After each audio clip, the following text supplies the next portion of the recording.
Janela sa bago mong Medyo song. paus ako today. Kayo na lang. Sa susunod, mag-prod ka Pakinggan na next lang time, dito. promise. Full prod. Ayaw. Medyo paus siya ngayon, kayo na lang.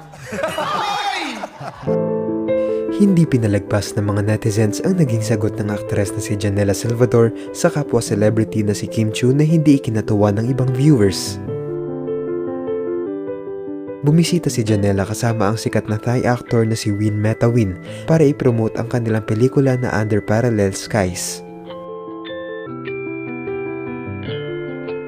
Naisama na rin ni Janela sa pag-promote ang kanyang 10th anniversary concert at bagong kanta na pinamagatang Head Tone. Sinubukan ni Kim na ipagsample ang aktres na kantahin ito pero sabi niya ay paus siya. Dagdag pa niya, sila na lang daw. Panoorin ng video. Ayun na! Hi, Win! Welcome to Showtime! Win and Janela! Win and Janela, welcome to Showtime. Please greet everyone. What's up, Madlang people? Bandang people, samahan ninyo kami in this exciting journey and get to know Iris and Perrin. Malapit na pong ilapalabas ang Under Parallel Skies. Congrats! And of course, Janela, you have a concert.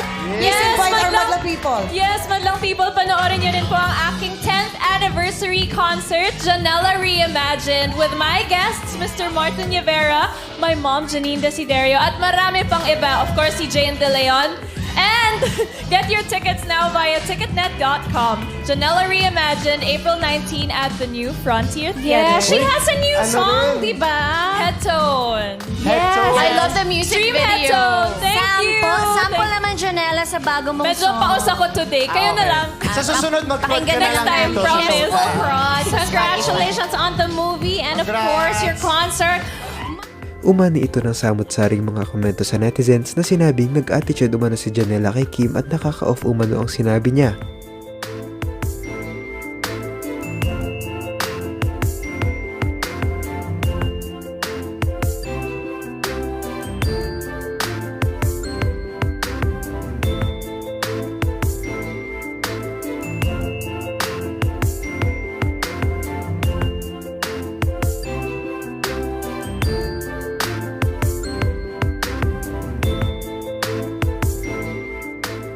May mga nagtanggol din naman kay Janela at sinabing sana ay maintindihan nilang talagang paos ang aktres dahil sa mga ganap nito.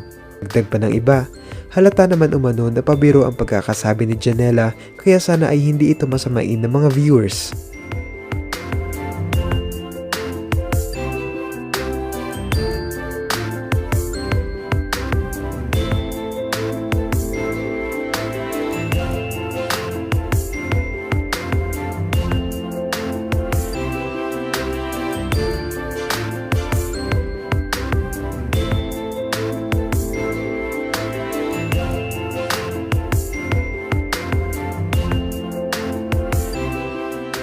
Samantala, sa segment ng Especially For You ng Showtime, tila ba gumanti ang comedian host na si Vice Ganda at ginaya ang pagkakasabing ito ni Janela sa isa sa mga searches nila.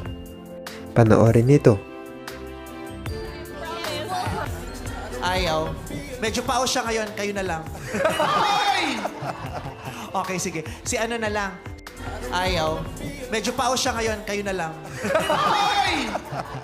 Okay, sige. Si ano na lang. Ano ang masasabi niyo rito?